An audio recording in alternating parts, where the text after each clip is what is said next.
नमस्कार मित्रों, आज हम लोग इस वीडियो में उद्देश्य की पहचान कैसे करते हैं इसे समझेंगे। तो उद्देश्य की पहचान को समझने से पहले हमें उद्देश्य के बारे में, वाक्य के बारे में संक्षेप में जान लेना जरूरी है। तो वाक्य हम सभी जानते हैं कि किसे कहते हैं। पदों या शब्दों के सार्थक समूह को वाक्य कहते हैं। तो जब हम सार्थक कहते हैं तो इसका अर्थ होता है कि उसमें एक उद्देश्य और एक विधेय होता है। यानी एक वाक्य में उद्देश्य और विधेय का होना जरूरी है। उद्देश्य और विधेय का विधेय इन दोनों का होना जरूरी है। जैसे एक वाक्य लिखता हूं कि मोहन किताब पढ़ रहा है। मोहन किताब पढ़ रहा है, ये वाक्य है। तो इस वाक्य में उद्देश्य भी है, विधेय भी है। अर्थात वाक्य के दो अंग होते हैं और दो अंग क्या हैं? उद्देश्य और विधेय हैं। तो इसमें मोहन किताब पढ़ता है में उद्देश्य क्या है और विधेय क्या है, कैसे समझेंगे, कैसे जानेंगे, उसकी पहचान कैसे करेंगे, हम इस वीडियो में वह समझने वाले हैं। तो जैसे मोहन यहाँ पर उद्देश्य है और मोहन को छोड़कर जो बच रहा है वह विधेय है। तो मोहन को जब हम उद्देश्य कह रहे हैं तो मोहन किस बात के बारे में हमें बता रहा है? तो यह कि वाक्य में जिसके बारे में बताया जाता है, वस्तु हो, व्यक्ति हो, जिसके बारे में भी, वह उद्देश्य कहलाता है। जैसे मोहन किताब पढ़ता है में वाक्य में मोहन के बारे में बताया जा रहा है, तो मोहन यहां उद्देश्य हो गया, उद्देश्य हो गया। और तो विधेय क्या हुआ? यानी विधेय क्या हो जाएगा कि उद्देश्य के बारे में वाक्य में जो कुछ बताया जाता है उसे विधेय कहते हैं। जैसे किताब पढ़ रहा है, यह किसके बारे में बताया जा रहा है? तो मोहन के बारे में बताया जा रहा है। तो ये किताब पढ़ रहा क्या हो जाएगा? आपका विधेय हो जाएगा, विधेय हो जाएगा। तो ये उद्देश्य और विधेय की परिभाषा हुई, उसकी पहचान हुई। तो यहां हम देख रहे हैं कि जब उद्देश्य कर्ता के रूप में आता है, हम जानते हैं कि उद्देश्य प्रायः कर्ता के रूप में ही आता है। जैसे यहां मोहन क्या है? कर्ता है। तो उसे पहचानने में किसी प्रकार की कोई असुविधा नहीं होती है। लेकिन कई बार ऐसा देखा गया है कि उद्देश्य कर्ता के अतिरिक्त अन्य कारकों के रूप में भी प्रयोग होता है। तो जब अन्य कारकों के रूप में प्रयोग होता है उस समय उसे पहचान पाना बहुत मुश्किल होता है। तो उस पहचान को यहां पर हम एक एक करके देखेंगे। तो सबसे पहले उस पहचान को देखने से पहले हमें वाच्य के बारे में थोड़ी जानकारी ले लेनी चाहिए। वाच्य के बारे में, वाच्य क्या है? जिसे अंग्रेजी में वॉइस कहते हैं, क्रिया का रूपांतरण है। यानी क्रिया के जिस रूपांतरण से वाक्य में कर्ता, कर्म या भाव में से किसकी प्रधानता है का बोध होता है, उसे वाच्य कहते हैं। और इसके तीन भेद हैं। वाच्य के तीन भेद हैं। पहला है कर्तृवाच्य, दूसरा है कर्मवाच्य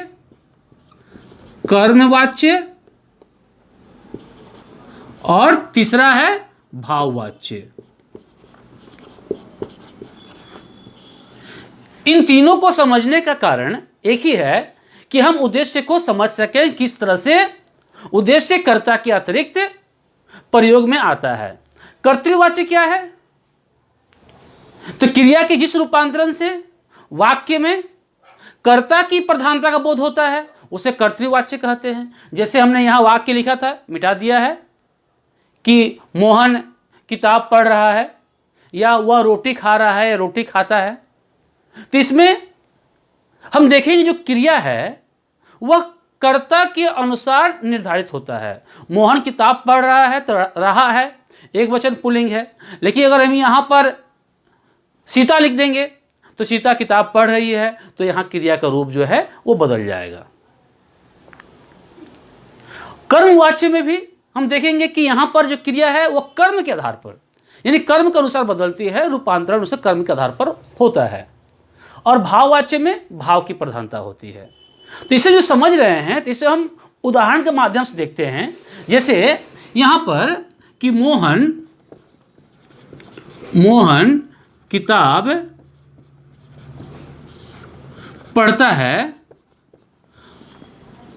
है, तो यहाँ पर स्पष्ट है कि उद्देश्य मोहन है, क्योंकि करता है, यहाँ पहचानने में कोई दिक्कत नहीं है। और किताब पढ़ता है विधेय है। लेकिन जब हम लिखते हैं इसको, हम कर्मवाच्य बदलते हैं, तो क्या लिखते हैं?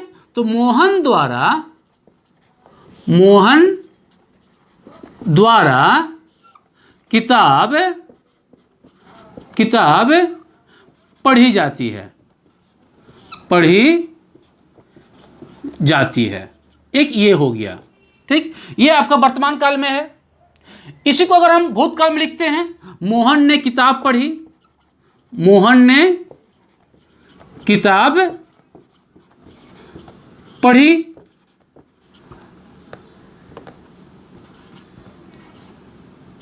तो यहां पर हम देखेंगे कि मोहन यहां पर जो है, यहां भी उद्देश्य है। लेकिन जब इसको हम कर्मवाच्य में फिर बदलेंगे तो कर्मवाच्य में क्या होगा? मोहन के द्वारा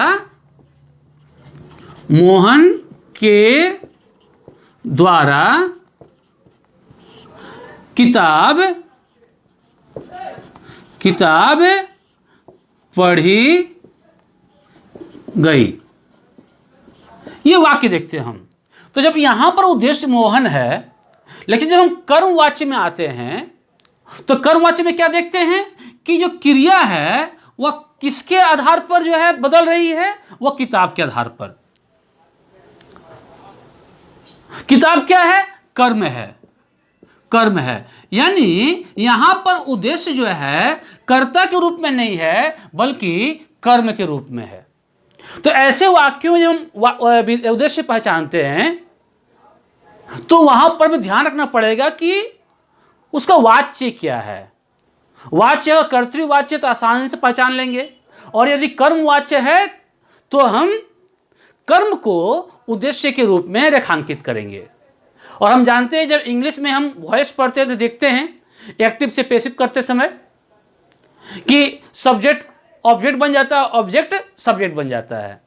तो जो ऑब्जेक्ट सब्जेक्ट बनता है, मतलब जो है कर्म वह उद्देश्य बन रहा है, कर्ता बन रहा है। इसलिए यहां पर जो हम देख रहे हैं कि वह आपका चला आ रहा है कर्म कारक। तो एक देखा हमने कि कर्ता में यह विभक्ति रहित भी उद्देश्य है और विभक्ति के साथ भी उद्देश्य है। तो इसके अतिरिक्त हम उदाहरण और देखते हैं जहां पर को का प्रयोग होता है, कर्म कारक के को का प्रयोग होता है।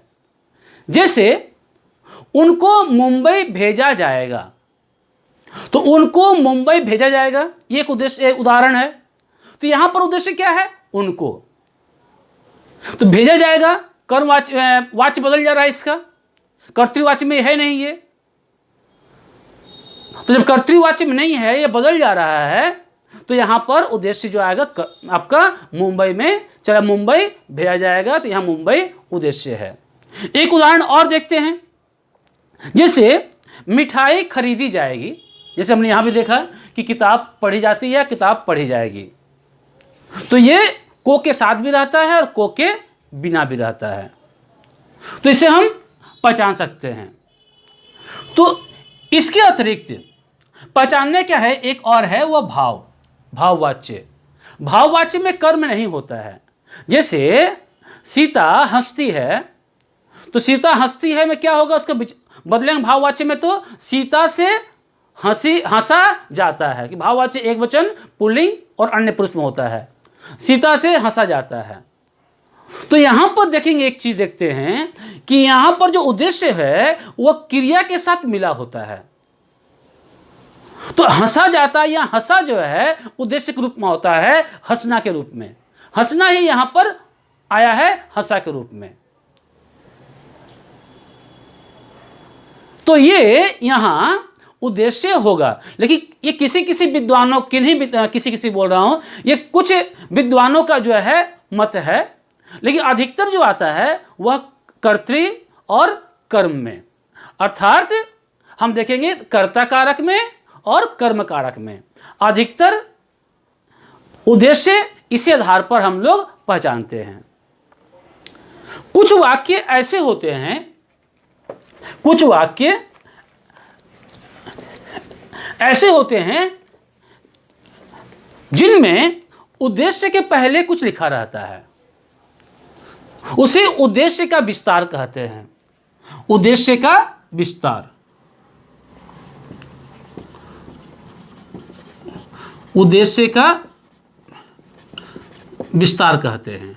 तो उद्देश्य का विस्तार किस रूप में होता है, जैसे मोहन किताब पढ़ता है, कोई लेते हैं हम लोग, तो यहां पर मोहन के साथ और कुछ नहीं, मोहन है, यहां उद्देश्य का विस्तार नहीं है, सिर्फ उद्देश्य है। लेकिन अगर एक शब्द जोड़ दें, होनहार मोहन, होनहार मोहन, या बुद्धिमान मोहन, चालाक मोहन, तो यहां पर हम देखेंगे कि अब मोहन के पहले आ जाता है, तो ये दो पद यहां पर हैं, तो ये पदबंध भी हुआ। यानी ऐसे जो आते हैं उद्देश्य का जब विस्तार करते हैं तो वह पदबंध के रूप में आता है। तो इसे हम ना संज्ञा पदबंध कहेंगे, ना सर्वनाम पदबंध कहेंगे, इसे हम पदबंध की परिभाषा में नहीं बांट रहे हैं, समझने के लिए इसे हम कर्ता पदबंध कहेंगे। क्योंकि कहीं व्याकरण में इसका जो उल्लेख नहीं है, समझने के लिए कर्ता पदबंध क्यों, यानी उद्देश्य का विस्तार जब करते हैं तो बहुत सारे पद जुड़ते हैं एक साथ। अब पदबंध परिभाषा क्या है कि जब एक से अधिक पद आपस में जुड़कर एक इकाई के रूप में काम करते हैं, अर्थ देते हैं लेकिन पूरा नहीं देते हैं, वो पदबंध है। तो यहां पर भी देख रहे हैं होनहार मोहन, ये संज्ञा पदबंध है, लेकिन इसके अतिरिक्त भी जो है आएंगे कुछ पदबंध जो संज्ञा के साथ रहेंगे लेकिन संज्ञा पदबंध नहीं होंगे वो। तो हम यहां इसलिए कर्ता पदबंध कहकर इसे समझाने की या समझने की कोशिश कर रहे हैं। पदबंध, तो होनहार मोहन, तो होनहार यहां क्या है, होनहार यहां विशेषण है, होनहार यहां विशेषण है, यानी विशेषण जोड़कर भी उद्देश्य का विस्तार होता है। और ऐसे यदि वाक्य रहते हैं तो हम मोहन को उद्देश्य मानते हैं, और बाकी क्या है, ये होनहार क्या हुआ, उद्देश्य का विस्तार हुआ, होनहार उद्देश्य नहीं है। पहला ये। दूसरा हम देखते हैं कि इसी वाक्य को एक और लिखते हैं, जैसे कि सोहन का भाई, सोहन का भाई किताब पढ़ रहा है, किताब पढ़ रहा है या पढ़ता है। तो यहां देख रहे हैं सोहन का भाई। अब ये सोहन का क्या है, ये भी उद्देश्य का विस्तार है, लेकिन यहां उद्देश्य क्या है, यहां पर भाई है। तो ये चला आता है संबंध कारक में, संबंध कारक में, यानी संबंध कारक द्वारा भी हम उद्देश्य का विस्तार करते हैं। तीसरा देखते हैं कि ये तो एक शब्द हुए, यहां संबंध कारक में जो है का से जोड़ा गया यहां पर सोहन को। कभी कभी उद्देश्य के पहले एक पूरा वाक्यांश होता है, तो ऐसे में समझना मुश्किल हो जाता है कि इस वाक्यांश में उद्देश्य है क्या। जैसे एक उदाहरण है कि एक बहुत ही सुंदर, एक उदाहरण है, एक बहुत ही सुंदर लड़की आ रही है, आ रही है। यहां उद्देश्य क्या है? यहां उद्देश्य सुंदर ना होकर, एक बहुत ही सुंदर ना होकर क्या है? लड़की है। लेकिन लड़की पहले एक पूरा वाक्यांश आया है, एक बहुत ही सुंदर। तो हमें इसे पहचानना पड़ेगा कि उद्देश्य का विस्तार जो होता है वह उद्देश्य ना होकर, बल्कि जिसका विस्तार हो रहा है वह उद्देश्य है। जैसे यहां मोहन है, यहां भाई है और यहां पर लड़की है। कोई कोई वाक्य हम देखते हैं, जैसे भारत कोकिला सरोजिनी नायडू विदेश रवाना हो गई। अब यह वाक्य है, तो इसमें उद्देश्य क्या है? इसमें उद्देश्य भारत कोकिला सरोजिनी नायडू में सरोजिनी नायडू है। अगर कहेंगे भारत कोकिला विदेश रवाना हो गई तो उनके लिए आता है, और यदि सरोजिनी नायडू कहेंगे तब भी जो है उन्हीं के लिए आता है। लेकिन दोनों को हम यहां पर एक साथ प्रयोग करते हुए वाक्य का प्रयोग कर रहे हैं, तो ऐसे में हम देखेंगे कि वास्तविक नाम क्या है। वास्तविक नाम क्या है, उसके आधार पर ही हम उद्देश्य की पहचान करेंगे। एक उदाहरण और लेते हैं इसका।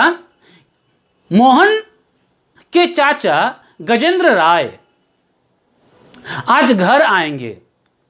मोहन के चाचा घर आएंगे, तो मोहन के चाचा, तो चाचा जो है यहां पर चला आ रहा है आपका।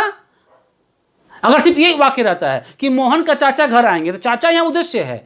लेकिन जब कह रहे हैं मोहन के चाचा गजेंद्र राय घर आएंगे, तो यहां पर गजेंद्र राय क्या है? उद्देश्य है। तो जहां ऐसे वाक्य होते हैं, यानी उद्देश्य के पहले जब ऐसे शब्द होते हैं, यानी एक ही व्यक्ति के लिए, एक ही स्थान के लिए अगर हम दो शब्दों का प्रयोग कर रहे हैं, समान शब्दों का प्रयोग कर रहे हैं, तो ऐसे में जिसके लिए प्रयोग कर रहे हैं वह उद्देश्य होगा। और ऐसे शब्द को समानाधिकरण,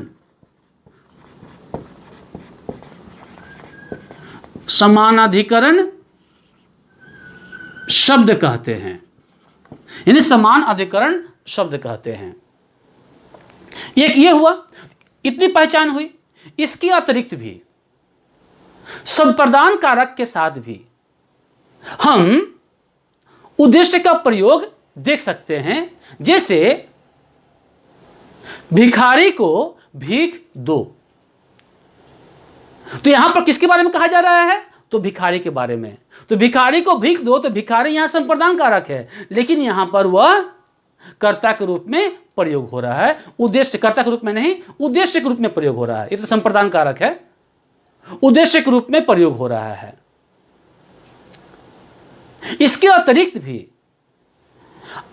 आवश्यकता बोधक संयुक्त क्रिया, आवश्यकता बोधक संयुक्त क्रिया के साथ भी हम देखते हैं कि उद्देश्य के साथ को लगा रहता है। जैसे मोहन को घर जाना चाहिए, जाना चाहिए आवश्यकता बोधक संयुक्त क्रिया है, और मोहन को घर जाना चाहिए, तो यहां को ही लिख सकते हैं, यहां ने नहीं आ सकता है। लेकिन यहां पर जो मोहन है वह उद्देश्य है। तो इन बातों को ध्यान में रखकर, जैसे कर्तृवाच्य कर्मवाच्य भाववाच्य को यहां हटा दिया जाता है, कर्तृवाच्य कर्मवाच्य अभी हमने देखा संप्रदान कारक के साथ या आवश्यकता बोधक संयुक्त क्रिया के साथ जो है उद्देश्य का प्रयोग होता है, वाक्य में उद्देश्य आता है। इसके अतिरिक्त उद्देश्य का विस्तार होता है, किस रूप में? विशेषण के रूप में, तो संबंध कारक के रूप में, यहां पर समानाधिकरण शब्द के रूप में, और चौथा हमने देखा वाक्यांश के रूप में। ये वाक्यांश है, ये वाक्यांश है। और समानाधिकरण क्या था कि मोहन के चाचा गजेंद्र राय घर आएंगे, तो यहाँ पर यह चाचा और गजेंद्र राय समानाधिकरण शब्द हैं, तो इसमें से गजेंद्र राय क्या होंगे, उद्देश्य होंगे। तो मित्रों, इस तरह हमने इस वीडियो में उद्देश्य को पहचाना, और यदि हम उद्देश्य को पहचान लेते हैं तो विधेय को पहचानने में कहीं कोई दिक्कत नहीं होगी। और इस तरह के प्रश्न आते हैं कि वाक्य में उद्देश्य क्या है और विधेय क्या है। आशा करता हूं कि आप उद्देश्य और विधेय को पहचानने में अब किसी प्रकार की कोई गलती नहीं करेंगे। तो इस वीडियो में आज इतना ही। धन्यवाद।